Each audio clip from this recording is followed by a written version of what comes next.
So welcome everyone to a conversation with Manchester Camerata. I'm delighted to have Lizzie with us today. My name is Emma Smith. I'm the project manager with Empowered Conversations, and that's a project of Age UK Salford. How are you doing, Lizzie? Fine, thank you very much. Thanks for a nice introduction. And it's nice to almost see you all and meet you all. I'm just imagining you sitting there in chairs the other side of my room, but obviously they're all they're lounging in the gardens on sun lounges with cocktails. That's how I'm imagining. I really hope you are actually. Ice creams on us, etc. Right then, thanks for inviting me along for this. It's really kind of you. Thank you for agreeing to come along, Lizzie. I seem to remember you jumped straight in and said, yeah, I'll do that, without really knowing what I was asking, which I love. Well, why not? No, totally fine. Happy to be here. Good. If you've not been to one of these before, in the paddling pool with an ice cream, Claire, brilliant. What an image I've got in my head now. So we run these webinars on quite a regular basis.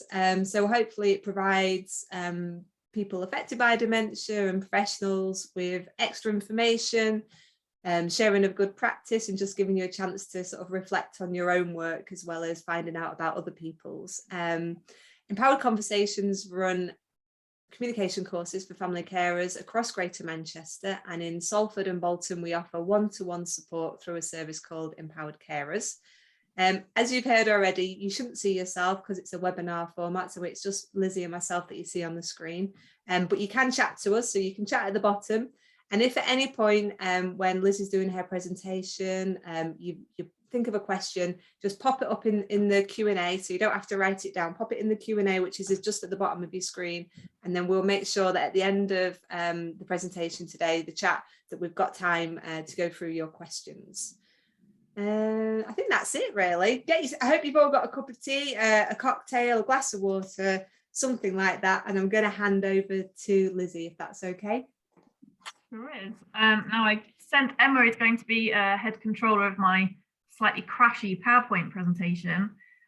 Sorry about the word. If the two-word PowerPoint presentations bring shudders to your spine, but it's quite a nice jolly one, to quote Emma. So there we go. So Emma's going to do the operational side of it, and I'll talk. So here I'm Lizzie, joined Manchester Camerata in January 2020. So that's a few months before the whole world shut down. Before that, I was in BBC Radio for about 20 years, being a producer on 6 Music and Radio 2. So that's a bit about me. And like I said, thanks very much for the opportunity to talk to you about Manchester Camerata. So we're an orchestra. I am head of the community side of the orchestra. We were established in 1972, so it's our 50th birthday this year. We're also a charity, and we play concerts all over the world. Our purpose is music for change, and that's from both community and the concert side of Manchester Camerata. This is a bit of our mission statement, really. On the right, you'll see Keith. Cassie might remember him from a Wigan Soul Time music cafe. He is one of our community participants. We think we like to work differently. We listen to what people want, whether that's for concerts, whether that's the community programme, or that's carers. We really want to understand how we can serve our communities that we live in, how we can reflect them back to themselves so they can recognise them in not only the concerts, but our community programme too. So we are a freelance orchestra made up of freelance musicians who play all over the world. We work with, because we're not set like the Halle or BBC Phil, we can work essentially wherever we like. So that's Glastonbury, that can be Castlefield, like it was last Friday. We can work with Afrodeutsch, who's a pioneering sort of electronic composer. She was recently seen DJing within a giant spider at Glastonbury. So all these really amazing things that the orchestra does, as well as traditional things like Mozart.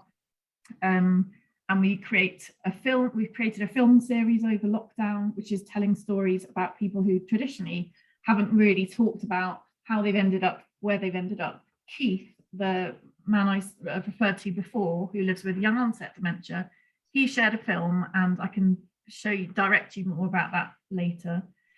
So as you can see, we're all sort of world-class traveling musicians, travel the UK, travel the world, and all these musicians also work in our community department. So our vision, by 2030, we want every person with dementia and every young person in Greater Manchester to have access to our world-class music making that I was just talking about. You might have all heard about the inequalities report that Greater Manchester commissioned a few years ago. We've recently appeared in the Power of Music report, which was put together with Music for Dementia. I'm proud to be part of that and demonstrating that music has benefits as much as it's important as sport and all the rest of the things that the government think that is not particularly an important thing to have. Power of Music's a really good report, and I suggest that I can share all of the details later as well. So our new community slide, which do you want to do the one before? Head controller, thank you very much. Community, well, like I said, I joined in 2020. We're a very small team. There's 2 full-time people and me in the office who do all the admin. We have a team of about 10 to 15 professional musicians who work with us, who are trained in doing dementia care and our music and dementia work, as well as working in schools.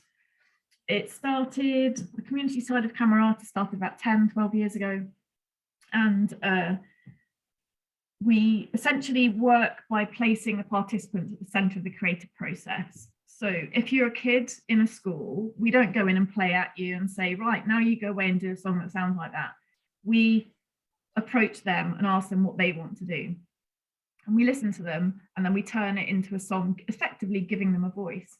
It's the same that what we do with Music in Mind. We're giving a voice to people with dementia who might not have the capacity to communicate in the normal way that we're used to, or they were used to. We're finding a way to help them communicate with their carers and loved ones. The picture, sorry, that was too much of a pause, isn't it, Kate? I'll come back to it. But this, I've just come from this, is our music cafe in Gorton Monastery, where we're based now as an orchestra.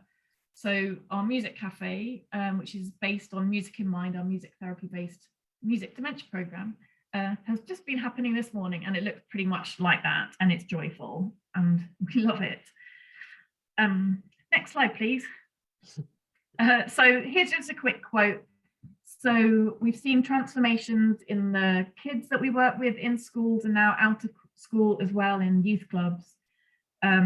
Really nice affidavits from head teachers, for example. So we've had the naughty boy disrupting the class, playing up, giving him a role. How about we try make him conduct the class when we've written our song? There we go, to conductor boy. That's not the conductor boy, although he might have been, I don't know. So it's about giving kids confidence to be heard, to be recognised, channel their energy into something that's positive. And the teachers that we work with have really seen the difference by placing the child in the centre of the creative process, giving them the voice. And this is our dementia side of things. So we see also transformations between the start of the music cafe sessions, low energy, for example, disruptive, don't want to be there, distressed, to the end, when the participants are up and dancing, the energy levels have changed, sometimes not for the best, sometimes they're exhausted because it's been brilliant, but next slide, please, Emma. More participants at our music cafe. So we've seen transformations as well by giving people with dementia a voice. We're now, because of the pandemic, we started training carers. I'll talk more about this in a sec, but there's a quick film that my technical controller can show you, which talks a bit more about our music cafe, and it's about 6 minutes, so I hope you like it.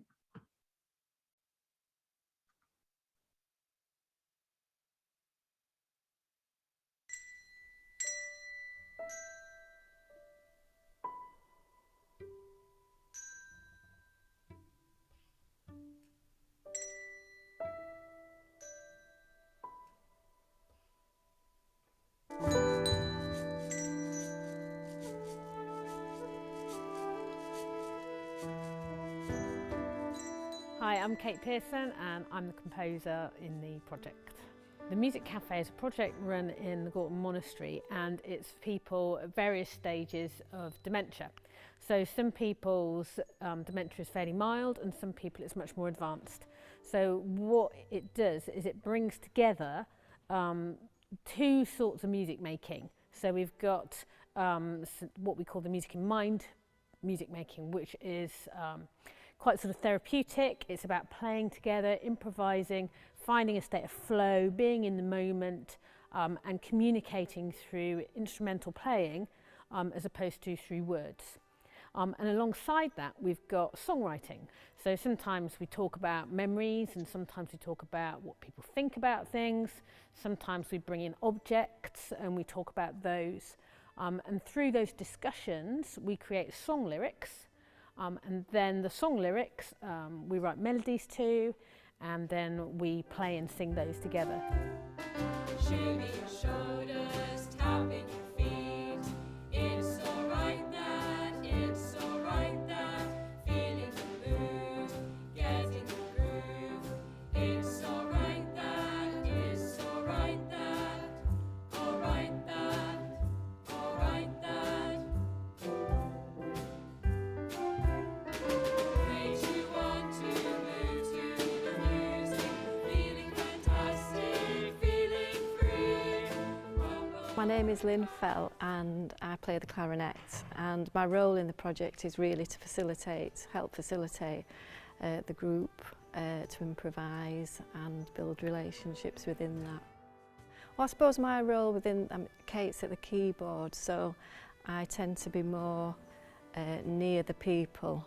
So you're really engaging more on a one-to-one level. And I think when they first come to the group, they're sort of not quite sure what to expect, and they say, why are we here, and things like that. And then they soon realise that they don't have to be perfect with the playing of the instruments, that everything is part of the session and everything is accepted. And I think that's what's really great about the project, that it gives people a voice.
My name's Graham Morris. I play the cello, and I'm here to help.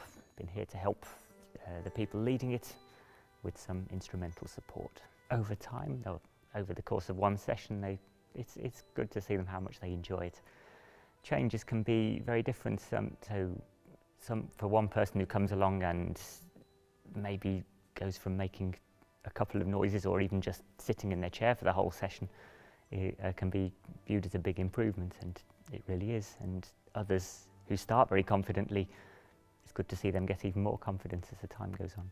Well, I think the confidence really grows throughout the project. I mean, just as soon as they come in and they hear the hello song, and then the singing, the waving, and it's just really joyous. One lady who was incredibly creative, the way that she played her instrument, so it was almost like a dance. And the people in her care home had never seen her do anything like this before. So the music started, and I think she had, it was a little drum with a beater, and she was moving the beater up and down her arm like a dance, sort of a beater arm drum dance. And it was so creative and so beautiful and so expressive, and yet she had so little speech, this lady, that this was showing an entirely different side to her, to the people around her. So in some ways, through using that instrument, people were able to get to know her better, which was just wonderful.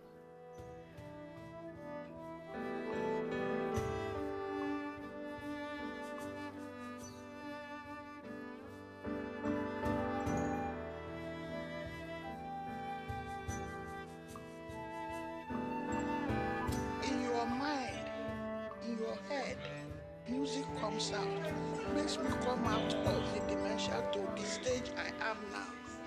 It makes you happy.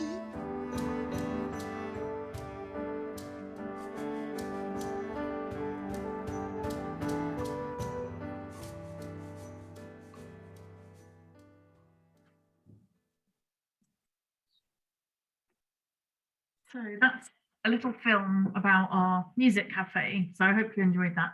That's essentially what happens in care homes without the songwriting part. There's the monastery again. I think you just need to press the. I'll just carry on talking. That essentially shows the Music in Mind, which is the music therapy based program that we run, but with some songwriting. So it involves the at-home carers. There are professional carers that come along to it as well. It's open to anybody. It's not behind the closed doors of being in a care home per se. And lots of people get a lot of benefit from it, mainly sort of peer support. So there are gentlemen that come along whose wives, for example, have dementia, and they've made friends because they're sharing the experience together. It's been really nice to see people connect in that way. So I just mentioned Music in Mind, which that cafe is based on. So that was set up over 10 years ago. We've been working a lot and are still working with Professor John Keady at the University of Manchester and his team there. And I think that's been going about 12 years now, partnership. And we're still working with them to this day. I think we're on the third PhD. We've got 2 PhDs. Second one's about to happen. We're doing a postdoctoral research. Our musicians are the same world-class people you've seen in that music cafe, who go along to care homes and deliver this as well. And we've so far reached more than 8,000 people.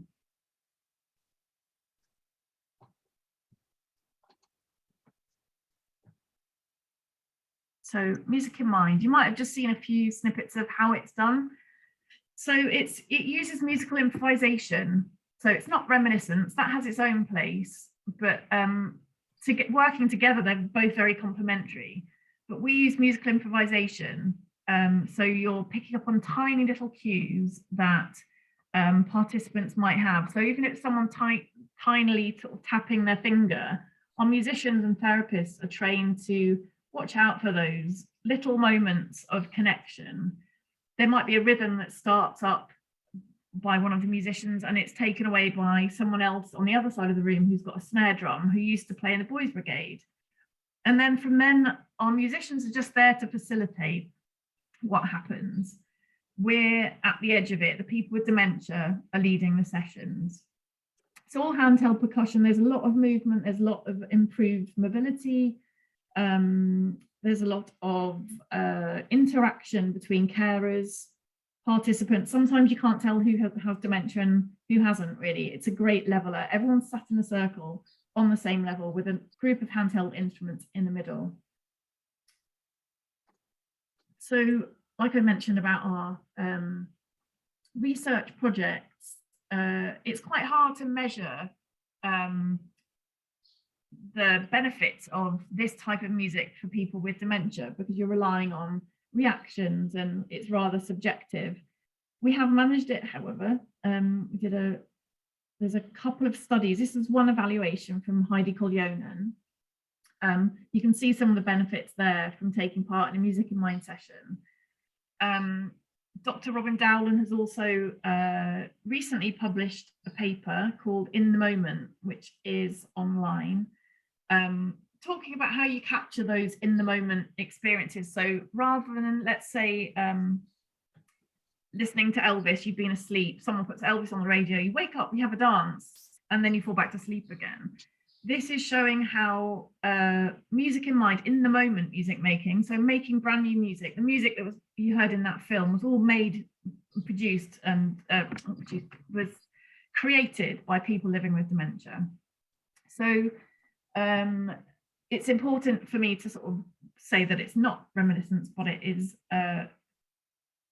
It's providing. Yes, I will do. Yeah, it's free. The music cafe is free. There's lots of information. I'll share with this at the end if you want to save your question for the end. Not a problem. So here, you're welcome, Sharon. Some of the benefits here, like I said, we've got a second postdoctoral research thing happening at the moment. So we're looking into the health and well-being that comes secondhand with carers at the moment.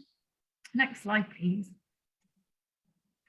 So because of the pandemic, we were delivering all these lovely music in mind sessions in care homes around Greater Manchester. Pandemic happened. Everyone knows the awful conditions that care homes were left in, no support for carers. Carers on the whole were very badly considered in care homes. The ones that we could see, you know, no support, not many resources. It was a really bad time. We could see that they were struggling, let alone the people inside the care homes that they cared for as well, and who we got to know through doing our weekly music in mind sessions. So we thought, well, the only way that we can get into a care home is to train the carers themselves. So the same sessions were delivered online, training carers in one-to-one Zoom sessions, so with warm-up games, everyone getting to meet each other from around Greater Manchester, given techniques. We've got full online resource that we did at Stoller Hall. I think we recorded it in August 2020 in the middle of the pandemic under lots of sort of stringent restrictions. But we've got an online resource which gives access to carers to MP3s, to music, to sound worlds, to things that might work really well with the residents that they deliver their own music in mind workshops to. So it became a support network really for carers online, giving from our musicians to them. It gave carers a chance to talk about what they were feeling and a place to share really, and also boost a bit of self-confidence by giving them this extra skill. Next slide, please. So, thank you. So we've trained over the pandemic, we trained about 25 carers who are now continuing to deliver their own music in mind remote sessions. They got a box of instruments, they got the password for our online resource that they can refer to outside of the sessions that we gave them. For us, the legacy of music in mind, so not just being able to parachute in, if you like, and do a music in mind session and then leave. We never really wanted to do that. We wanted to give carers the opportunity to use these skills that they've learned, to be able to use them in daily care home life. So helping people get up in the morning, things like that. For us, that was a really important thing. I always use an Elvis analogy that, say you have an Elvis impersonator that comes into your care home, does his Elvis thing, everyone is up and dancing and it's great, and then Elvis literally leaves the building. And so does the effect. Whereas with music in mind, we come in, do music in mind, and the effects are long lasting. The care home stays in a different mood. They have access to be able to use actual instruments that we've left there to bring back the feelings, the benefits I showed you before about the benefits of music in mind. So we're really proud of the fact that carers are so benefiting from the training that we're giving them, as are their residents. Here's a little audio package of a carer that we work with in North Manchester and her experience of music in mind remote. Oh God, sorry. That's all right.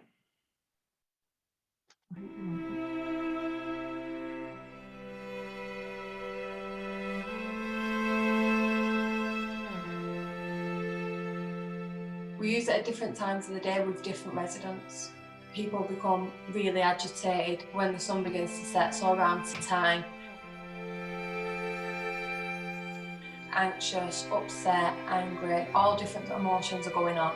So using different instruments that you provided have a big impact.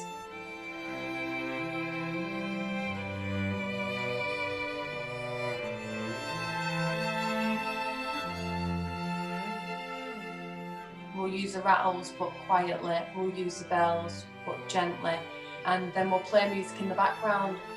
I've seen a massive change in quite a lot of the residents when we're doing this activity.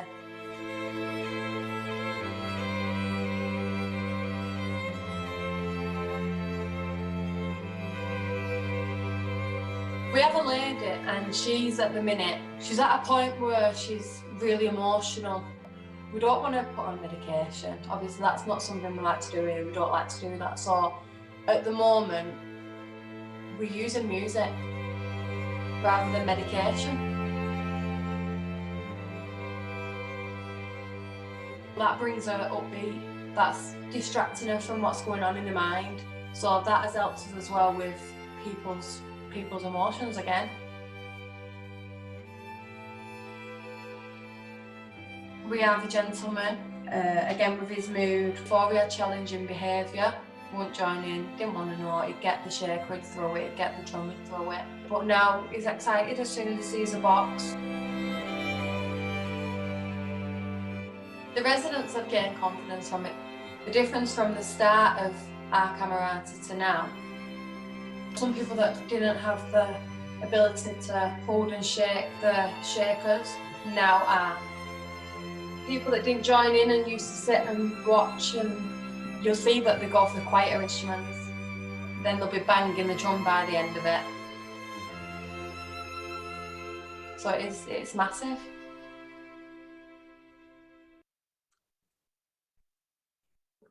So that was Jade, one of our proud carers. Just some sort of other things. This initiative, Music in Mind Remote, so training carers in sort of fundamentals of music therapy, has been given some sort of pilot funding from government. UKRI is UK Research and Innovation, and also the NHS. We've been training carers, we still are training carers in Japan, Hong Kong and Sweden. So that's been pretty amazing, trying to relay information to music therapists in Taipei in a museum when you're sat in your pajamas at 6:30 in the morning and asking your translator in Taiwan to tell that person over there to maybe move down to ground level to take the drum off that person. It's been amazing actually to do that. Also working a lot with music for dementia, Greater Manchester Combined Authority, and like I said, the research that we're doing with the University of Manchester. And there's a little timeline of all the research projects that we're having. When I started here, I was like, well, what's the big deal about having a PhD? Why do we have to have so much research backing it? Why have you got, is it like work experience? I didn't really understand it, but I understand it now. Having PhD adds such credibility to the work that you do. It means that it's based in scientific fact. When you've got music, which is, considered an art form, it's very hard. It's what I was saying about sort of, it's a nice to have, not a, right, it's considered a nice to have thing in dementia care or indeed healthcare. But if you can substantiate a lot of these things through research and form and keep developing what you're doing through research, it's a really helpful thing to have. It proves to people that what you're doing is right, and that's hopefully what we're doing. So I think that is my last slide, and let's leave that with Lynn and John and the Music Cafe. Just about the future, I suppose. In the future, we're hoping to replicate these music cafes around Greater Manchester, combining them with local schools to do intergenerational concerts. So that music that was played in that first video, the songs, getting kids in to perform it and to sing and bring communities together, but using music as the excuse. So I love music, as you can tell, and I hope you've enjoyed listening to me for the last half hour. So I just wondered if you've got any questions, and I don't know what happens now, Emma, so I'll throw back to you. Thanks for controlling my presentation so admirably. Well, trying to control but not doing it very well, sorry. Oh, got a bit excited. That was amazing. I think you were right, the film and the audio with, is it Jade? Yeah. Wow, so much impact just listening to Jade and how the difference it's made in her care home, and just to their perspectives on things. It just feels like it's proper game changer in that care home, and it'll have made a massive difference to the people who work there, and more importantly, the people who live there. Yeah, I think a background in radio has helped me to understand the audience. So just being, you've got in radio, you don't see the people that are listening. If they don't like you, they'll let you know, or they don't listen. It's the same here with dementia. It's if they like it, they'll stick around. If they don't like it, they won't. And there's got to be a reason for that. So you've just got to be so aware of your audience, in this case, people with dementia and also their carers. And for me, focusing on the carers is so important. It's like I was saying, it's an undervalued profession. It's an undervalued, unpaid profession.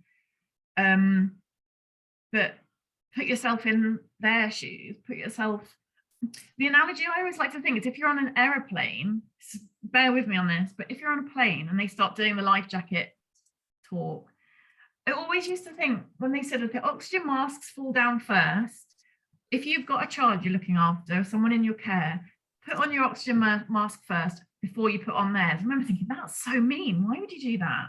Like, poor kid or poor granny. And then I was like, well, no, because if you haven't got your oxygen mask on, you're useless, you're of no use. So giving this sort of lifeline of extra type of resource and care, and in a way that music is at sort of pivotal points of everyone's lives, funerals, we all saw during the pandemic when you couldn't have live music, how much it affected daily life actually. So for me, concentrating on carers, giving them the care to care for others, is a really important thing. And that's hopefully what we're doing now by developing technology and ways of recording information for, sorry, the questions always pop up and then I get really distracted. I'm like a meerkat, aren't I? I've forgotten what I was saying now. Essentially, we have to really look after carers, and by developing with the UK Research and Innovation, we will be developing technology so carers are able to record these amazing moments, to be able to show that to other carers in their residential home who come in to do the night shift. If Mrs. Jones gets agitated on her daycare plan, we know that she really likes Irish music, and she also likes that sound world, and also that resource, that song, that MP3. Try those, that really help calm her down. And we know that that's working. That's what's happening now. So we need to bring it over to the family carers. We do. That was one of the questions. So that was Claire saying, Zoom training for carers. Is this only available for staff who work in a care home or individual people? I care for my mum who has dementia. At the moment, it's working in care homes because that's where all the funding is.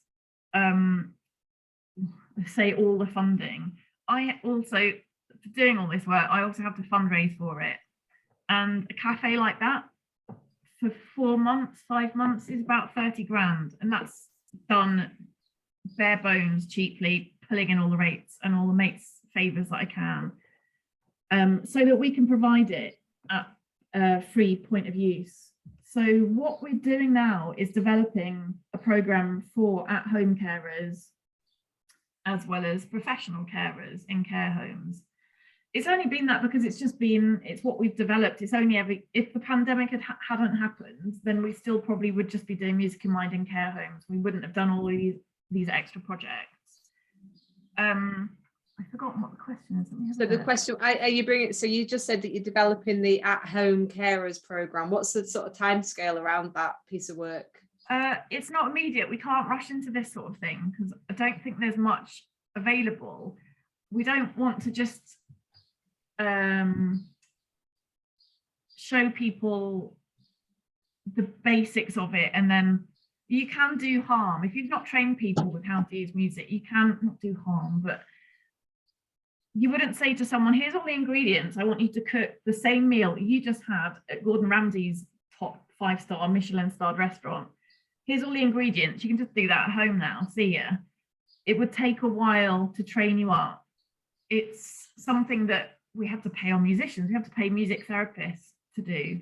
So eternally, we're looking to find ways to make this sustainable, not only for us as, me, my tiny team, and so we can have our baked beans, not Michelin-starred restaurant, but we can have our baked beans to eat in the evening. We have to make it a sustainable thing. And while I would love to be able to say, let's do online Zoom training for 100 people every Monday, we'd still have to raise money for it. I mean, the business part of it that we're setting up now will be looking at how much people can afford to tailor, like, can we get the NHS to invest in it? Will the NHS want to invest in it? If we can show that people, it relieves hospital beds because you're able to care for the more extreme behaviours, effects of dementia at home using music, will this be something they want to invest in? So it can be free of, just as much as the Couch to 5K app is, that sort of thing. So it's early days and we're just starting to do it now, but believe me, we have got some amazing people working with us to develop it. I mean, super, super amazing people who've come from the top of the NHS because they believe in what we're doing to help drive it forward. And that's, I think the news was announced last Monday. So it's small acorns into big oak trees. But like I said, it's going to take a bit of time. But using, is she called Kathy Riley at the University of Manchester? Yeah, so Kathy Riley is will be taking part of this development project forward, I think. And the research study that we're doing with John Keady and Robin Dowling into the health and well-being of carers will involve some of this online training.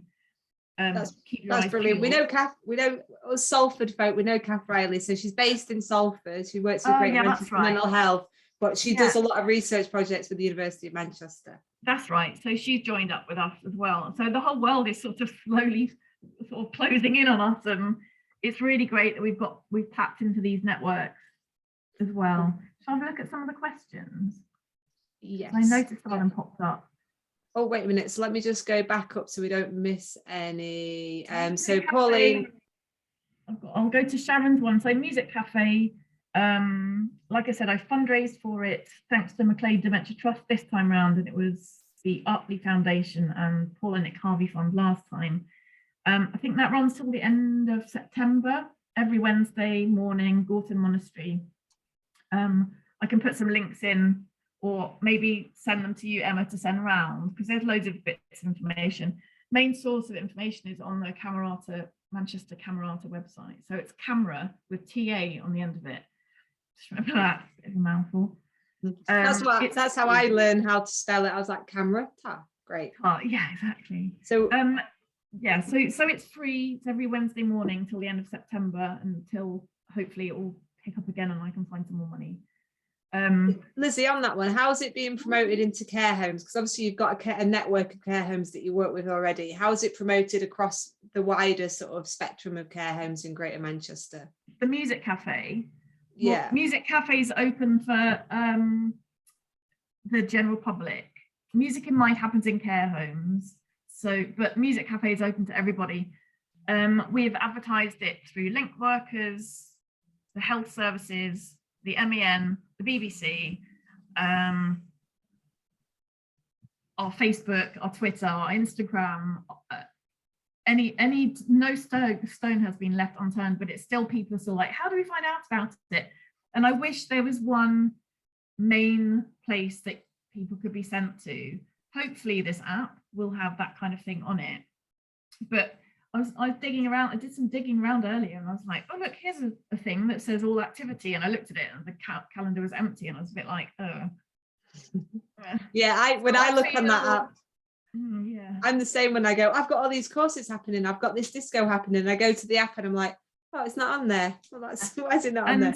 And it's a real issue, and I really it's the sort of thing that I wish I knew how to advertise it more, because you're never going to reach anybody short of knocking on every single person's door. But the traditional routes that we do try still aren't getting there. It would be nice to know actually what people's best ways of finding out information. Maybe it is through you, or how do you get it? I mean, some people don't want emails and they want flyers down Asda, which I also agree should happen. So feel free to let us know that. I'm going to go to Pauline now, who says, I run 4 dementia cafes in Wigan for the Alzheimer's Society. I just wondered whether we could get involved in terms of perhaps taster sessions in our dementia cafes in Wigan. Sure, yeah. I didn't know that you did dementia cafes in Wigan. Ours has been running for a few years now, I think 2-3 years. It's called Soul Time, because I don't want to call it a dementia cafe, because I think that's just a personal thing. It's a music cafe for people with dementia and their carers.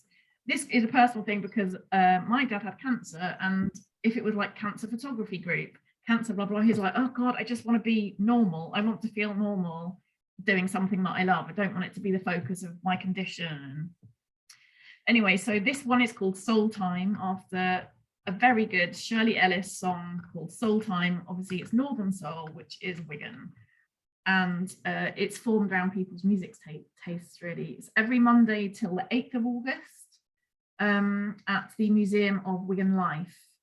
So Pauline, it sounds like you and I should be chatting at some point and seeing maybe if we can combine something. I need to go back to our friends at the council to see if they want to carry on funding that one. Perpetual cap in hand as I go Oliver Twist-like around the Greater Manchester Borough. Thanks, Lizzie. Right. And then, so Barbara's in our team, so she's an empowered conversations facilitator. And I should have said, we also run a follow-on course, which is called Moving Beyond Words, where we use a range of music, movement, to get people to think about connections rather than communication, so that they can continue to connect with people with dementia when their dementia becomes advanced. So fair to say that Barbara loves music. So this is what she said. When I was in hospital last year, I tried a simple music intervention with a lady who was also a patient there with quite severe dementia. The nurse quickly took up the initiative. It was amazing. Thanks for that, Barbara. That's lovely. I know there is, because I think, like I said, I think whether you like it or not, you're born to the sound. Before you're born, you can hear rhythm, which is the sound of a heartbeat. Or you can even feel it if you have deafness. It's rhythm, vibration. Everyone can understand music. If I went to someone and said, "Oh, therapeutic intervention using arpeggios," and you'd be like, "What are you talking about?" Put on some Elvis and we'd clap along. That's music therapy. What I'm hoping that will happen will be using some of that reminiscence, the clapping along. So your nurse is in the hospital, for example, but then finding techniques that will enrich that, and you can develop it so you're not just clapping along, that you're helping that person with dementia connect somehow, but using music and giving people a technique to be able to talk this language of dementia music. It is actually like learning a new language. And I think because you're using music as an excuse, it helps people to really communicate in a way it touches the core of someone in their brain somewhere. Yeah. No, definitely, really does. Right, we've gone through all of our questions. So if anybody else has a question, now's your time to put the question in. I'm just going to set up the poll, see if you've had a good time. Yeah, Sharon, I absolutely agree. Please tell me if I can improve, by the way, because like I said, it's this whole different world from radio doing this. Yeah, Sharon, I agree. Paper flyers, Asda, it's something I keep telling my marketing team to be doing, because I understand that there's all sorts of different worlds out there. I'm sitting behind my laptop all day sending out emails, but my mum's not. My mum would be like, go down the supermarket, pick up leaflets at a library, traditional places. So that's really good feedback. Thanks, Sharon. I will tell that my thoughts are substantiated. Pauline's said, I think music is an extremely powerful tool for people with dementia, but I wonder how much easier it would be for family to relate to if it was introduced before people were in care homes. So introduced as an earlier tool, as a way of connections. Yeah, so that's essentially what we're doing in the music cafes, because that's like it doesn't have to be, but it's a good way of showing people there and then how music can be useful, but newly made music rather than just reminiscent stuff. Even though reminiscence, I don't know if anyone knows about Music for Dementia Radio. which is really good for sort of reminiscence as well. The thing that I quite like about what we're doing, or I'm hoping to do, is that say one of your loved ones goes into a home and you have access to their daycare plan. You can see that gone to Scarborough to have fish and chips, you've had a doctor's visit, blood pressure is this, you're on this medication. I really want to give families a way of inputting. Don't let mum listen to Irish music because it's a really bad trigger for her because she had a really awful time growing up. But she loves Mozart's Symphony No. 40. That holds a way of being able to connect to your loved ones in care homes using something that will bond you. Like we used to play that in a car when we were little, put that on my mum, try that on her. It's a way of feeling, for me, a bit more in control of the well-being of my mum in that care home, who I know. But we know that Jade has really bonded with her residents through music now and by talking to the families that come in and visit her. And for me, that's a really nice, it's how care should be, really, not just give her a tablet and calm her down. And I suppose I'm looking to the future, and my mum and myself, maybe, I would love someone to come in and say, don't play Mozart No. 40, it will remind her of GCSE music, which she really hated. So that would be on my social daycare plan. But it's those sort of things. It's little clues to people's lives, using music as the markers, I suppose. It's remembering someone in music, but when their memories are fading away, but your memories of them aren't. So, yeah. And I love that, you sort of talked about Jade again then, and it just made me think of like how much you've enriched Jade's life. Just how much her life has changed. So she talks a lot about the difference it's made to the residents' lives, but what's it done to her life? I wonder now, like when she's not at work, what does music mean to her? Is it a bigger thing now? Is she using it as a tool now to connect with her family or with her children, and broadened everyone's horizons, really, rather than it's not just one tool. This is not just one tool that you do this and this will happen. It's a bit like Empowered Conversations. We deliver the course for people to think about communicating better with people with dementia, but actually you end up communicating better with everybody. And it's the same sort of thing. If you're using music as a tool, you can use it with everybody. Yeah, and the dream is to use the same sort of techniques for people with autism who are non-verbal or who have problems communicating, or even refugees whose your shared language is music. Will the same thing happen? Sort of the dream is music as the excuse, as a language that's universal, and how can we shape it to help more people, really. But dementia for me is a really good place to start, and also empowering the carers, like you say, give them a certificate to put up in the care home entrance so they can see that the care home has got this amazing carer that works in there. And Jade was saying in that interview, I think it probably didn't make the cutting room floor, is on the cutting room floor, is that she spoke to her colleagues that she's so excited about. She'll tell her colleagues what to do, and they're using it now as well. And it's just, that's what it should be, really. Yeah. It sounds like it sounds like what you're doing now is amazing, and that you've actually got loads of really exciting plans to take it forward and just to grow it and just to get that benefit out to more and more people. Yeah, and we have to think of the future. I think there's no point doing stuff short term, but it's amazing that in the 2 years since the pandemic and since I started, that it suddenly attracted all these amazing people who can make it happen. You need this framework. You need to understand your audience, whether right from the top and the policymakers, strategy makers, to the people delivering the work, and not forgetting the people with the condition in the first place. So it's working out what people want and how it works. And we're just here in the middle with our laptops and our music going, try this. So, yeah.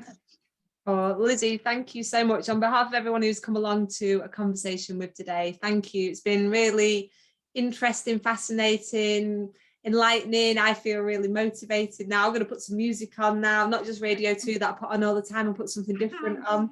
So thank you so much. You're welcome. Hope you've enjoyed it. Oh, wait, this is where, thank you, it inspires me. Yeah, we can see all of those. Come on, give us some more compliments, everyone. You can think what a load of rubbish. This is go back to radio. Well, someone's going to sing that. Excellent. Next week we're having a conversation with empowered carers. So that's our one-to-one service. So we've got Rachel, we've got Amanda, and we've got Leslie on, who are going to tell us about the service, the difference it makes, the research behind it. So if you want to find out more about that, come and join us next week. Thank you again, Lizzie. I hope you have a lovely afternoon. I hope you go put your feet in that lovely pond and just think that you're on the beach in the Mediterranean somewhere. Just do that. I might just go and treat myself to an ice cream in Alexandra Park. You do definitely need an ice cream. Paulina said it's wonderful, and she's very keen to connect up. So that's brilliant. Sharon's going to get. Sorry. I'll send you all the information that you need and links, and then Emma can send it around to everybody. But it's been really nice to almost meet all of you. But it's really nice to hear your comments and how positive it is. I'm not bothered if it's a negative either, because we can all learn. It's a whole learning process all the time. So yeah. Enjoy the sun. Sharon's going off to sing now, so that's lovely. So we've all got nice plans around. And Paulina said brilliant. Pat said thanks. It was a very useful session. So there you go. You're all great. I'll come here again. All right, everyone. All right. Take care, everyone. Have a lovely afternoon. Bye.